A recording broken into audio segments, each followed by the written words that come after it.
boa noite. Estamos aqui já nos estúdios da Rádio Borborema em Campina Grande para mais um Entusiasta Político.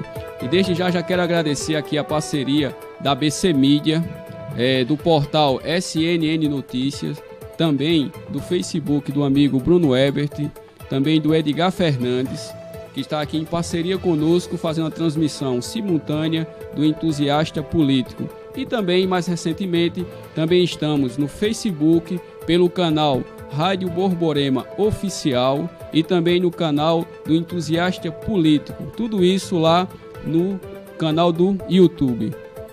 Hoje, segunda-feira, nós vamos aqui a nossa pauta do nosso programa, que diz o seguinte: BNDES, delação de Palocci, detalha esquema mundial de roubalheira do PT.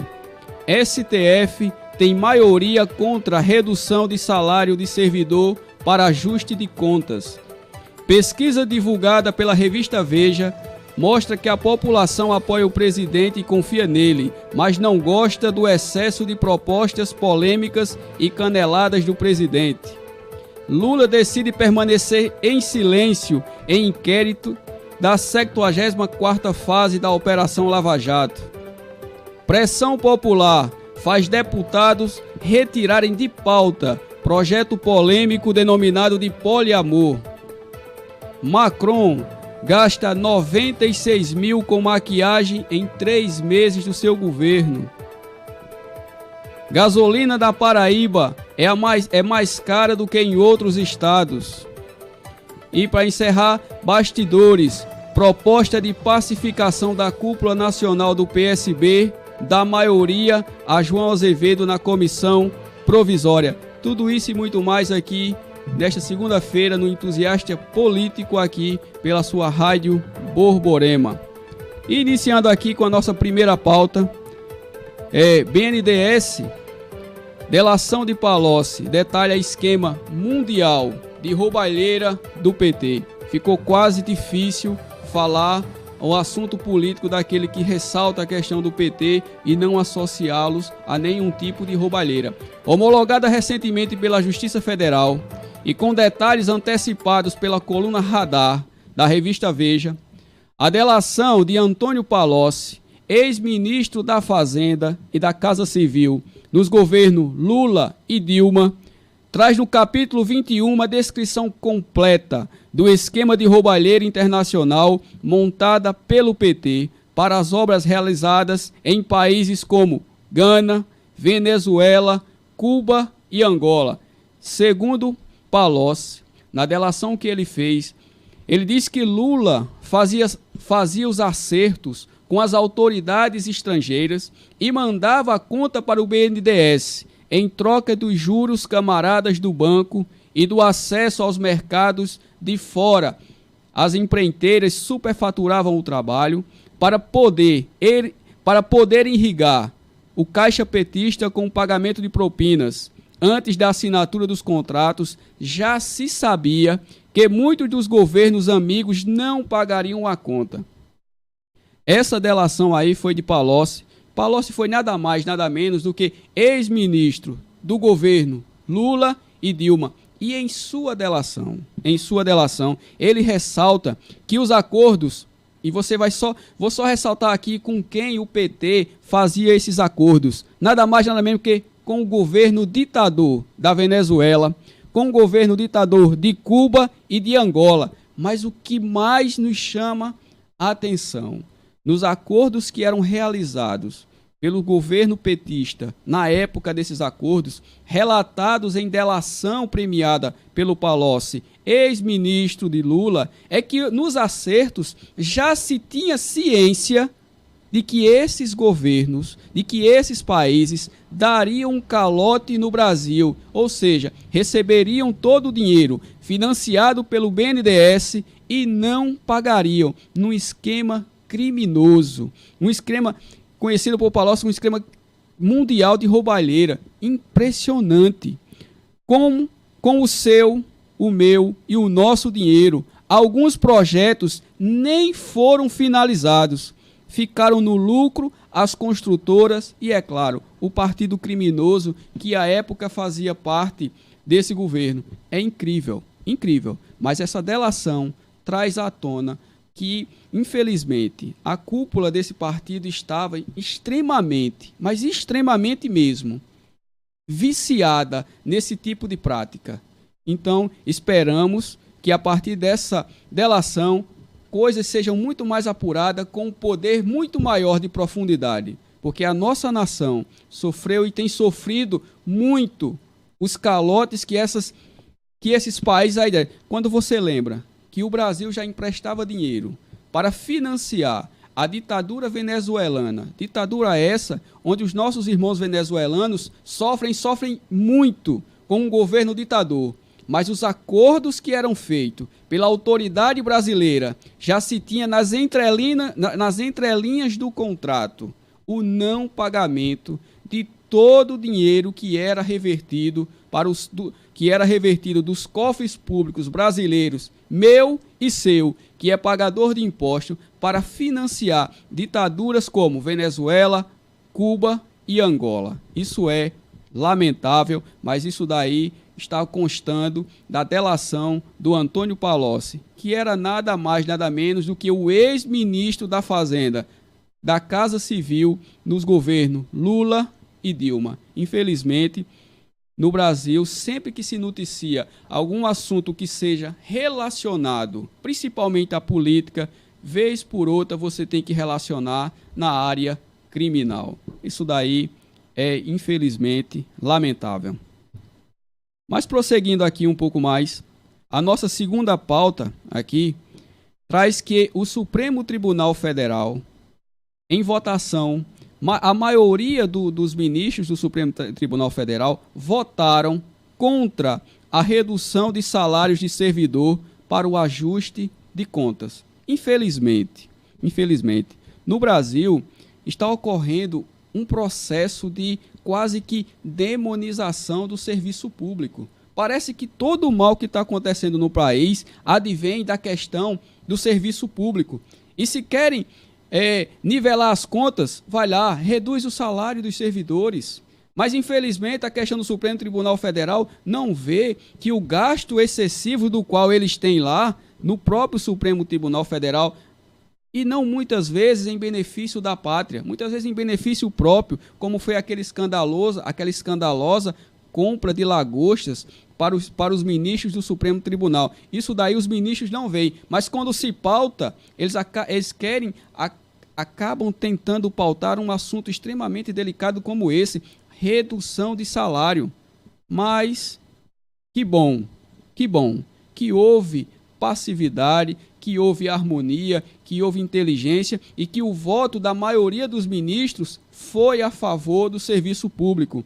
O Supremo Tribunal Federal formou maioria para impedir que estados e municípios endividados, como se a culpa do endividamento dos estados e dos municípios fosse culpa dos servidores públicos. Infelizmente, a mal gerência de alguns administradores públicos estão ocasionando rombos graduais e muito altos nas contas públicas, mas acabam colocando essa conta, sabe onde? Na questão do serviço público.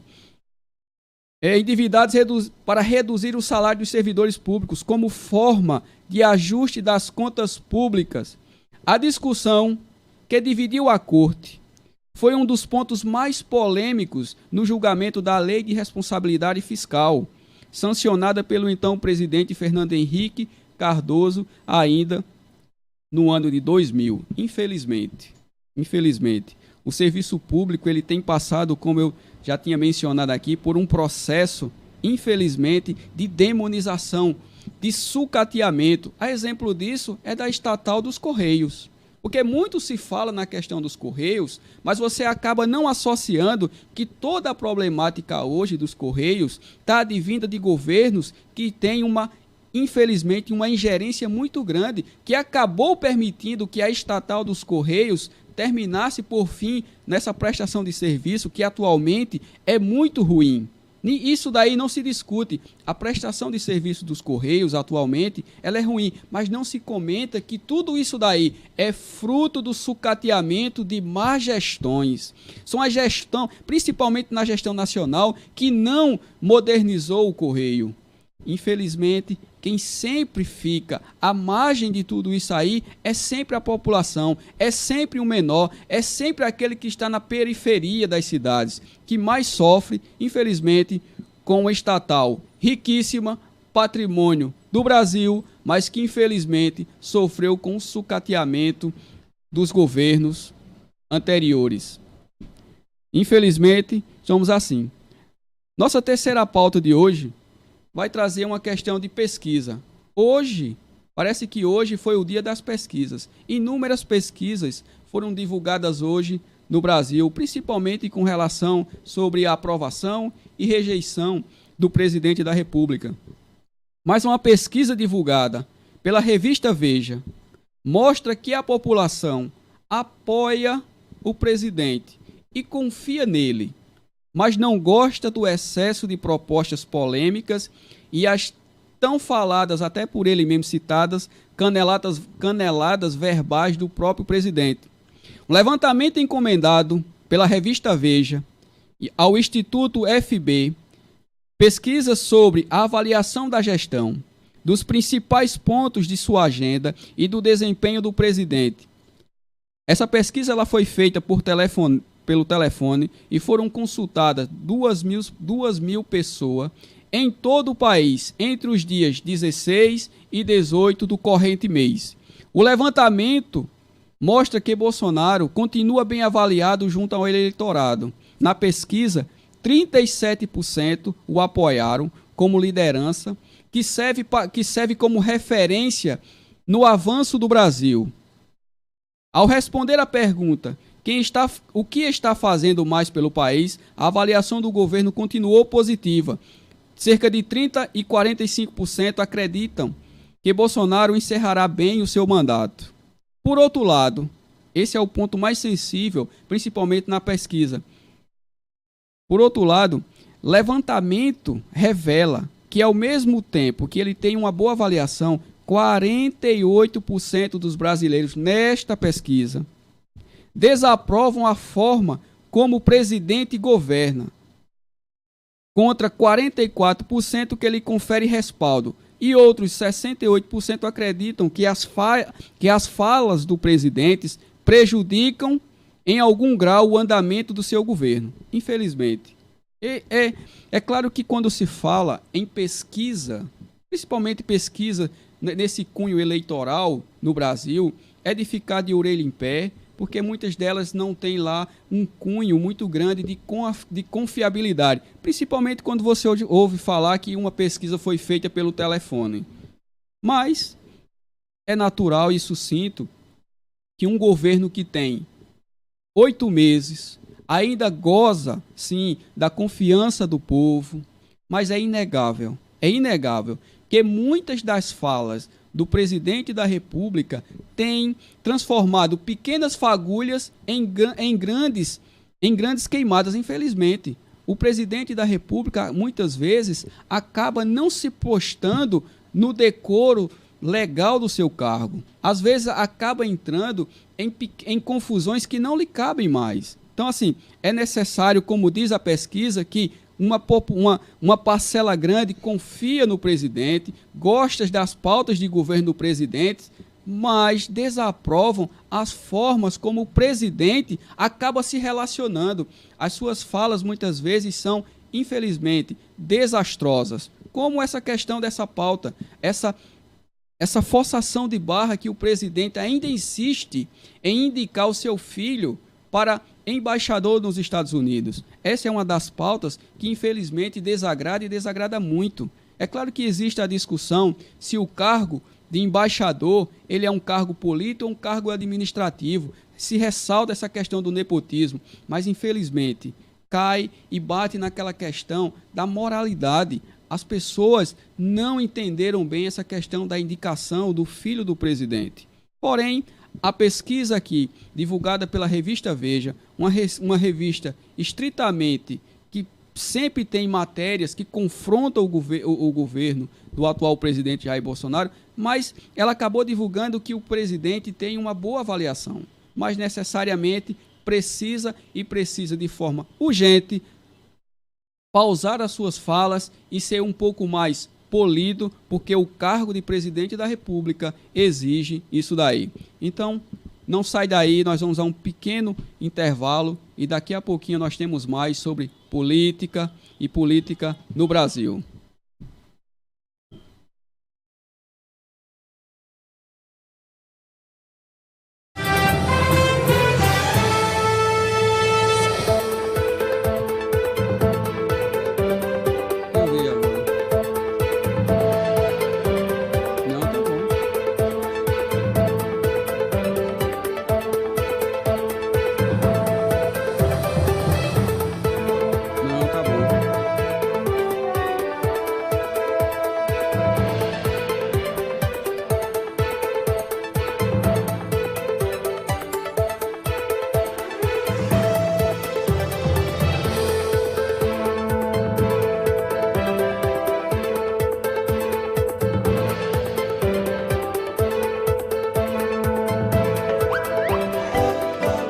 Vez do Plenarinho, o espaço da criança cidadã.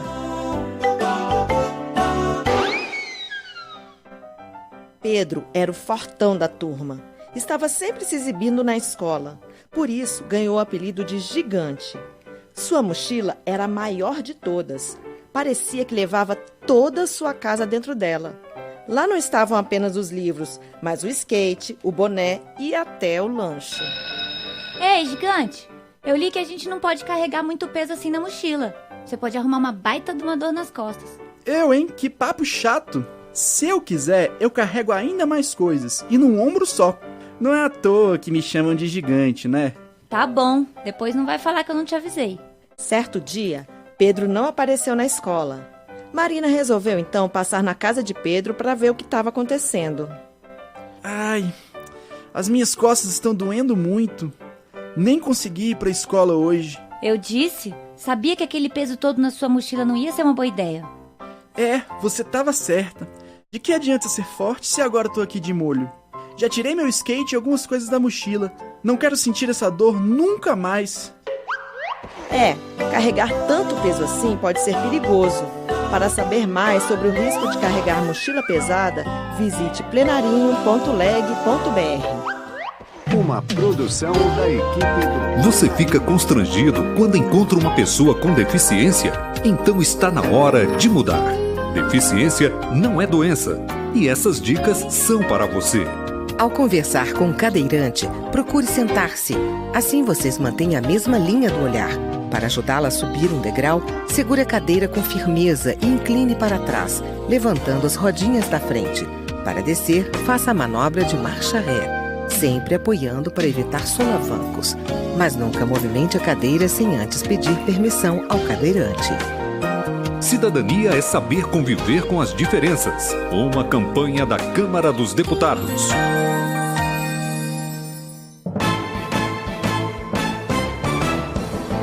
Fake News. Atenção! Nas redes sociais e aplicativos de mensagens estão circulando informações e notícias sem a origem da fonte. Toda vez que aparecer a palavra encaminhada, não é possível identificar a fonte. Desconfie, pode ser boato. Não compartilhe notícias que podem ter conteúdo falso. Rádio Câmara. Credibilidade direto da fonte.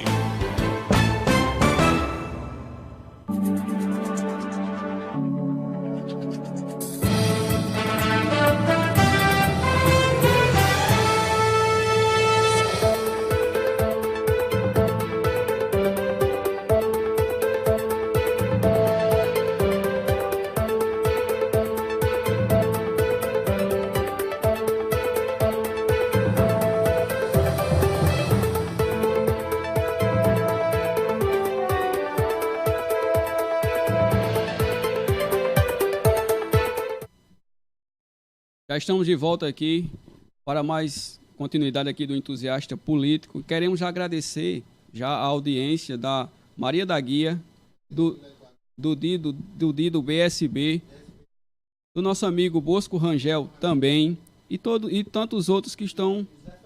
Zé Francisco também está na nossa audiência, já quero agradecer de coração. Queremos aqui agradecer também a parceria da BC Mídia, do portal CNN Notícia.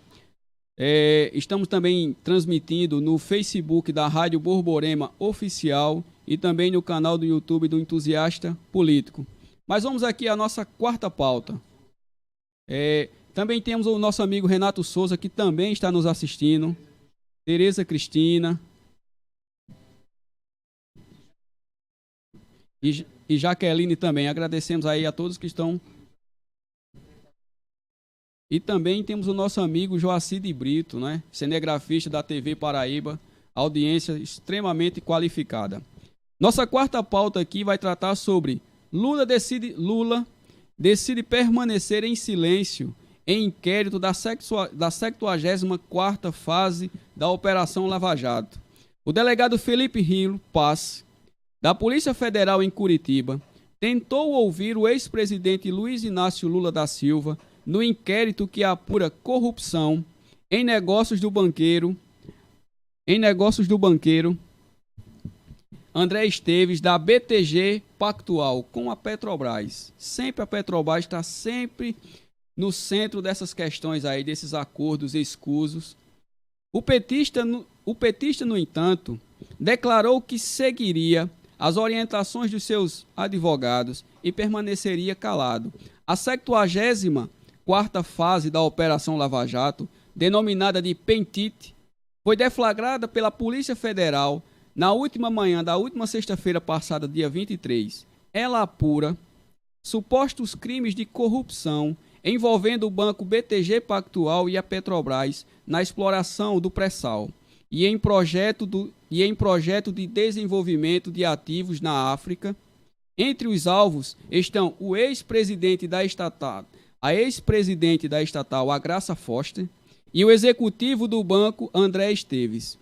Segundo o delegado, o ex-presidente Lula não está sendo indiciado no inquérito. O ex-presidente foi citado na delação do ex-ministro Antônio Palocci, que ajudou a embasar as investigações. De acordo com a corporação, os supostos crimes podem ter causado prejuízo de ao menos 1,5 bilhão, o que equivaleria 1,5 bilhão de dólares, o que equivaleria a cerca de 6 bilhões de reais.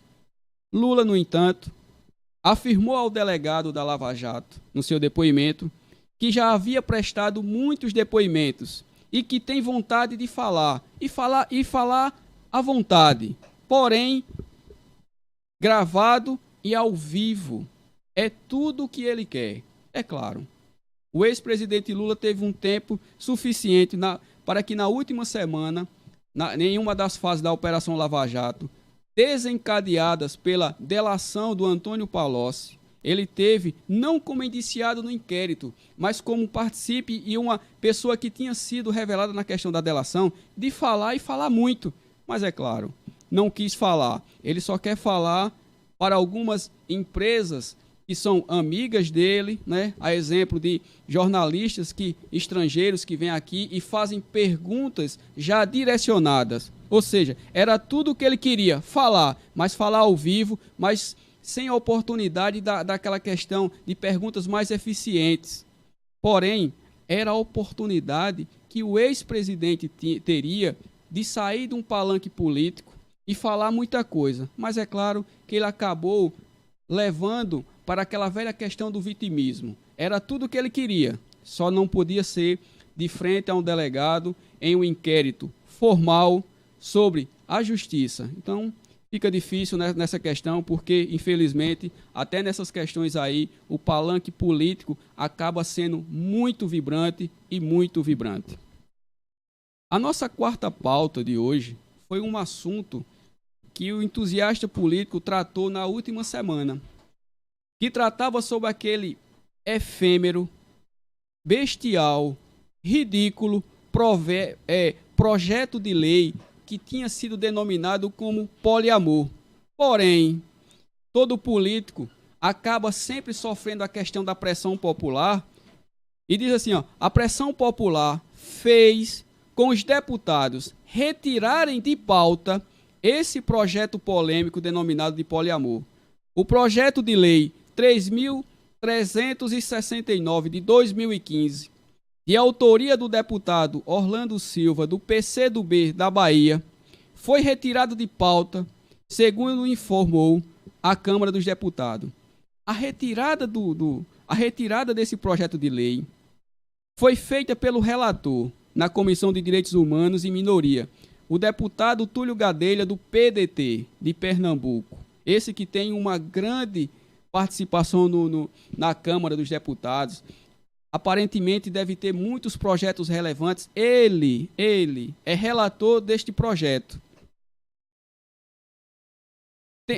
Só que na questão da comissão, vocês vão ver o vídeo daqui a pouco, vou soltar daqui a pouco, o deputado Túlio Gadelha tentou se explicar a respeito desse projeto. Sabe por quê? Esse projeto de lei de número 3.369 de 2015, ele abre brechas para poligamia, para o incesto e para pedofilia.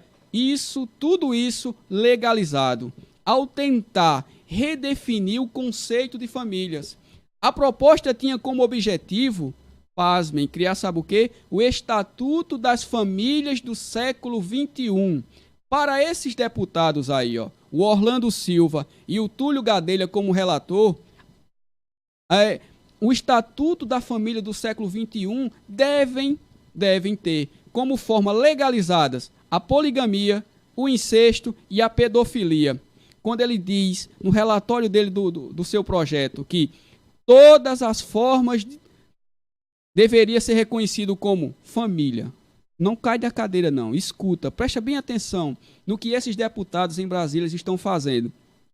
O texto da redação desse projeto diz o seguinte, ó, reconhece como família todas as formas de união entre duas ou mais pessoas, independentemente da consanguinidade. Ele, na reunião da comissão, tentou se explicar, mas como vocês vão ver daqui a pouquinho no vídeo, a explicação saiu pior.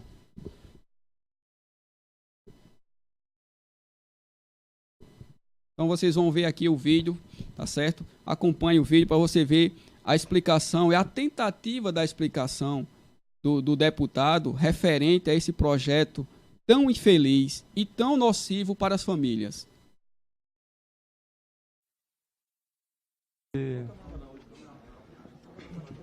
Presidente Helder Salomão, demais colegas aqui presentes nessa reunião.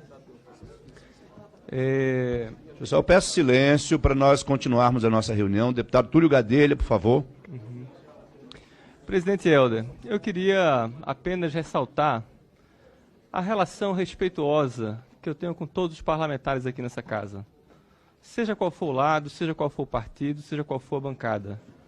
Seja a bancada da bala, seja a bancada da Bíblia, seja parlamentar do PSL, do PT. Não sou do campo do PT, não sou filiado ao PT, não sou deputado do PSL, meu partido é o PDT. Mas eu acho que essa discussão partidária ela deve ser retirada hoje da pauta, até porque nós parece que temos olhado a política como time de futebol. E aí nos organizamos em times e passamos a defender aquele lado sem olhar o que é dito de fato do outro lado. Eu não venho aqui defender um projeto que não é de minha autoria, mas eu venho defender a intenção do legislador, no caso, em escrever esse projeto. E a intenção dele, na minha concepção, sem querer entrar no mérito, mas colocando aqui para os demais colegas, a intenção ficou muito clara, que é de contemplar os mais diversos arranjos familiares. A gente tem hoje, presidente, o Estatuto da Família, de autoria do deputado Anderson Ferreira, que considera a união entre um homem e uma mulher o núcleo familiar que se caracteriza a família. A intenção do legislador em ter escrito esse projeto de lei, abre para uma concepção mais ampla de família. Uma família que possa ser constituída de uma avó e seus netos. Ora, no caso do falecimento dos pais daquelas crianças, os avós poderiam adotá-la e ali teriam um núcleo familiar. Das tantas mães solos que temos hoje no Brasil, deputado, são milhões de mães solos que temos hoje no nosso país. Da união entre pessoas do mesmo sexo, que isso, e a bancada que eu tenho muito respeito está aqui, a bancada evangélica, pastores, parlamentares, precisam compreender que isso já é reconhecido na nossa legislação pelo STF em 2011. Foi reconhecido por unanimidade a união estável.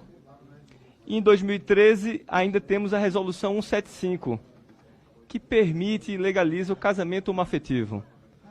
A intenção do legislador, ao escrever esse projeto, é a intenção de contemplar, e está aqui o deputado David Miranda, que tem uma família que foge de um padrão, como está nesse projeto relatado pelo deputado Anderson Ferreira, de um homem e uma mulher. Ou seja, precisamos reconhecer as inúmeras famílias que existem hoje aqui no nosso país. Mas eu reconheço também que tivemos, da parte do autor do projeto, algumas infelicidades nos textos que foram escritos aqui. Conseguir compreender, e aí digo e falo, ressalto a importância das mais diversas formas aqui dos demais parlamentares de se manifestar contra esse projeto, porque de fato abre para a compreensão de outras possibilidades que não contempla a intenção do legislador aqui presente. Queria pedir mais um minuto, presidente Helder, se possível, para poder concluir esse raciocínio.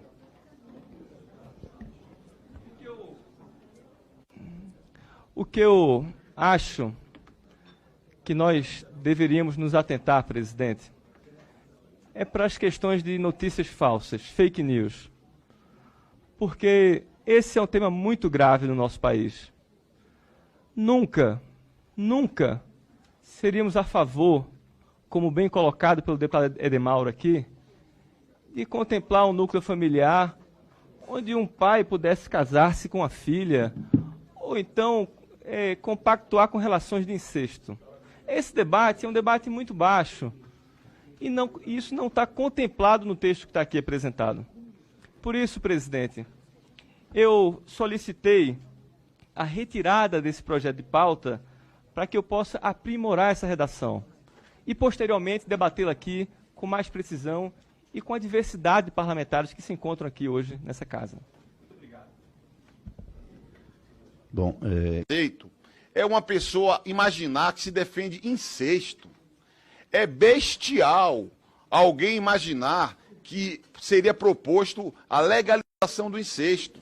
Até porque, se fosse estabelecer técnica legislativa, o incesto está vedado no Código Civil, no seu artigo 1521. Pela técnica legislativa, se pretendesse isso, teria que se propor a revogação do Código Civil. Só isso já deixa claro que quem imagina, senhores e senhoras, que se propõe instituir o incesto no Brasil, imagina mal. Porque exigiria, pela melhor técnica legislativa, revogar o Código Civil que veda essa prática. Mais que isso, é um tabu secular de todas as civilizações, baseada em todas as religiões. Até nas religiões ateias existiu o tabu do incesto. Ou seja, afastemos da mesa esse tema. Afastemos da mesa esse tema.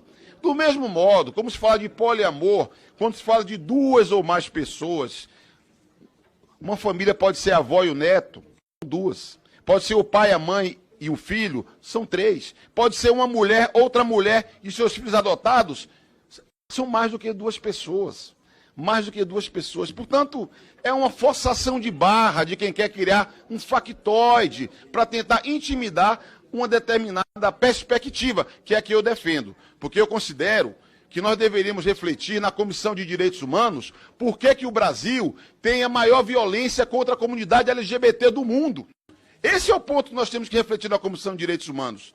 Quando eu falo de fake news, querido Sóstenes, você sabe do carinho que eu tenho por ti, do respeito que eu tenho por ti. Quando eu falo de fake news, é que dizer que se propõe poliamor, dizer que se propõe incesto, dizer que se propõe legalizar suruba, que até é uma expressão chula, usada no parlamento brasileiro, isso é mentira. Isso não corresponde ao que se pretende na proposta. Todos aqui que já apresentaram um projeto de lei devem ter vivido emenda de redação, substitutiva que altera texto, para buscar o quê? Para buscar a melhor forma que alcance o objetivo daquele. Com outro sentido, ao deputado Felipe, porque tudo é gênero aqui nessa comissão que me dá até... Gênero alimentício. Eu fico até preocupado. Mas reforçando aqui as palavras do deputado Sóstenes... Pessoal, eu peço silêncio para nós ouvirmos... Não, é muita conversa mesmo. Microfonia? Não, mas estava desligado. Já, presidente? Posso continuar? Obrigado. Eu volto a falar que eu estou aqui concordando com o deputado Felipe. Nós estamos todos aqui na comissão para que a gente possa exatamente votar e discutir todos os assuntos. Fico aqui surpreso de ter sido retirado de pauta o 3369 do deputado Orlando, que inclusive não se faz presente aqui. Eu até gostaria que ele estivesse presente aqui para ele explicar para a gente como é que ele colocou aqui, com todo respeito a todas as pessoas que estão aqui, institui o projeto 3369, institui o Estatuto das Famílias do século XXI. Me parece mais que institui o Estatuto da Suruba das Famílias do século XXI, porque isso aí é uma aberração trazida nessa Câmara dos Deputados. Deputado, só uma coisa, eu vou pedir para retirar isso das notas taquigráficas, porque vamos manter o nível do debate sem usarmos palavras, por favor. Qual o maior nível baixo do que esse projeto, senhor presidente? A palavra que eu usei, eu acho que foi até delicada demais. Eu peço. Foi delicada demais quando eu falei o assunto. Eu peço para retirar das notas taquigráficas. Tudo bem, retire. Eu não posso aceitar, eu tenho certeza que todos aqueles que são... Vocês viram aí que a questão da discussão do projeto do poliamor, do projeto que queria instituir de forma legal a poligamia, incesto e pedofilia, tentando redefinir o conceito de família, ele foi defendido pelo próprio deputado que é o autor do projeto, quando ele fala da seguinte forma: existe tabu sobre questão de incesto, sobre questão de pedofilia no Brasil. Deputado, no Brasil não existe tabu sobre isso. Pedofilia no Brasil é crime. Incesto no Brasil é crime. De onde o senhor imaginou que o senhor poderia fazer uma redação tão nociva, tão perniciosa, tão miserável dessa forma? Porque assim, o texto do relator é muito claro. Eles queriam instituir o Estatuto da Família do século XXI com a seguinte redação: reconhecer como família todas as formas de união entre duas ou mais pessoas, independentemente da consanguinidade. Eles queriam sim, através desse projeto de lei 3.369 de 2015, do deputado federal Orlando Silva, e tendo como relator o deputado Túlio Gadelha, instituir de forma legalizada o incesto no Brasil. E o deputado ainda é descarado em dizer que esse tipo de assunto no Brasil é tabu. Não é tabu, deputado, é crime no Brasil. Mas, devido à pressão popular, esse projeto nefasto que queria destruir as famílias brasileiras foi retirado de pauta. Vamos aqui para a nossa sexta pauta, e diz assim, ó: Macron fica isolado no boicote do Mercosul, enquanto a Alemanha, Reino Unido e Espanha querem manter o acordo da União do Mercosul com o Brasil. Infelizmente, os últimos dias têm sido dias sobre, principalmente na questão do debate, do desmatamento, né, das queimadas que estão acontecendo na Amazônia.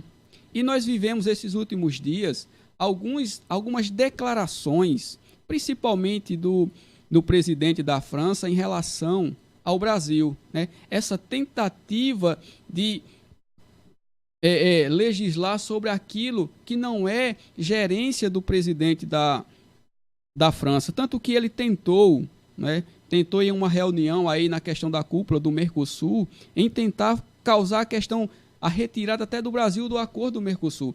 Mas como o noticiário diz que após essa tentativa, tanto o Reino Unido como a Espanha e a Alemanha decidem manter o acordo com o Brasil, já que o Brasil é soberano. O Brasil é quem deve legislar sobre os seus problemas, sem a ingerência exterior, seja de quem for.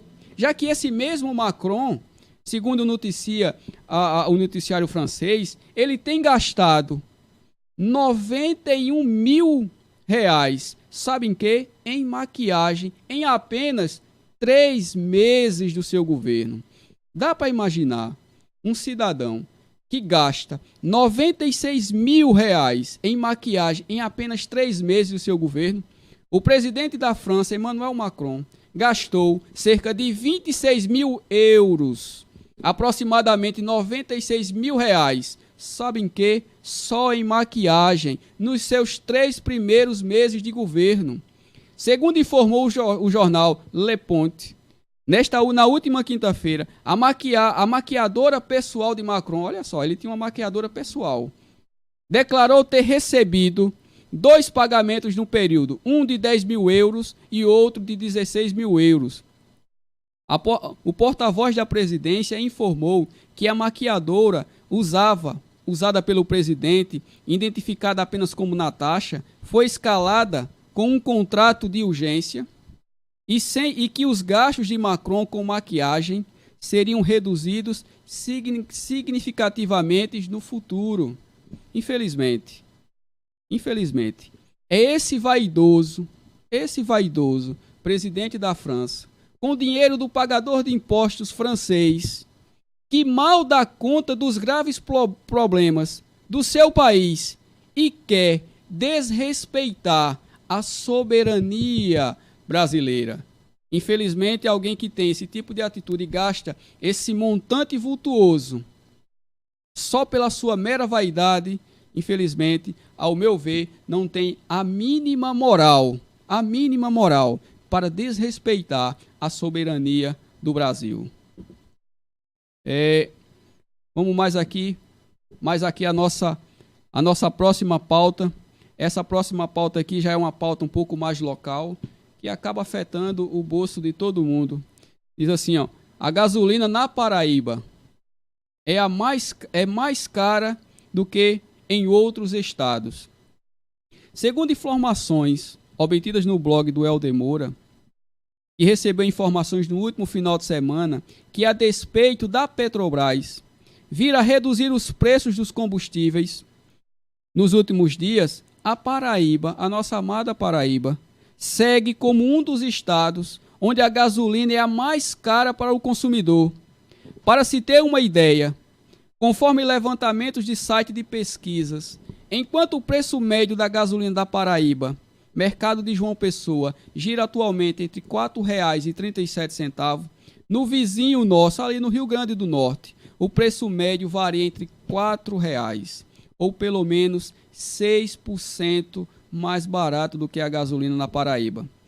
O problema, segundo o contador ouvido, é que a Paraíba segue sendo um dos estados onde o ICMS é o mais alto. Isso termina incidindo sobre os valores dos combustíveis. Um empresário do setor relata que isso daí é uma herança do governo do ex-governador Ricardo Coutinho, que no auge da crise dos combustíveis, ano passado, recusou-se a discutir a questão tributária com relação à redução do ICMS. Os dados sobre o comparativo dos preços de combustíveis entre a Paraíba e o Rio Grande do Norte você pode encontrar no portal preçodoscombustíveis.com.br. Isso daí é sentido por todo mundo que infelizmente precisa abastecer, seja seu carro, seja sua moto, em postos de gasolina. Você consegue sentir na pele o preço do combustível, o quanto é tão alto aqui na Paraíba com relação a demais outros estados. E em particular em Campina Grande, já que, mencionando a questão dos combustíveis, nós estamos na Câmara de Vereadores aqui com a CPI dos combustíveis instaladas. E, pasmem, sempre que os donos de combustíveis são convidados a participarem das reuniões da sessão da CPI do combustível, eles não comparecem, infelizmente. Precisa-se ser feito uma melhor política na questão dessa tributação, principalmente em cima do combustível aqui na Paraíba. Porque, infelizmente, quem está sendo penalizado é você, é eu, é aquele que paga imposto e precisa muito desses combustíveis, porque na Paraíba está exorbitante. Eu quero agradecer também aos ouvintes, ao meu amigo, ao nosso amigo aqui, que também tem um programa aqui na Rádio Borborema, ao nosso amigo Pedro Medeiros, a Elaide Cristina também. Elaide Cristina deixou aqui alguns comentários, principalmente aqui com relação à questão da Amazônia. Todos nós sabemos, a Amazônia é igual Lulu Santos. Ricardo Coutinho deixou essa infeliz herança, assim, ela deixou mesmo, Elaide. Ele pode até ser definido por isso aí mesmo. Mas é isso aí. Infelizmente aqui na Paraíba, nós vivemos esses reflexos de altos preços tributários, infelizmente.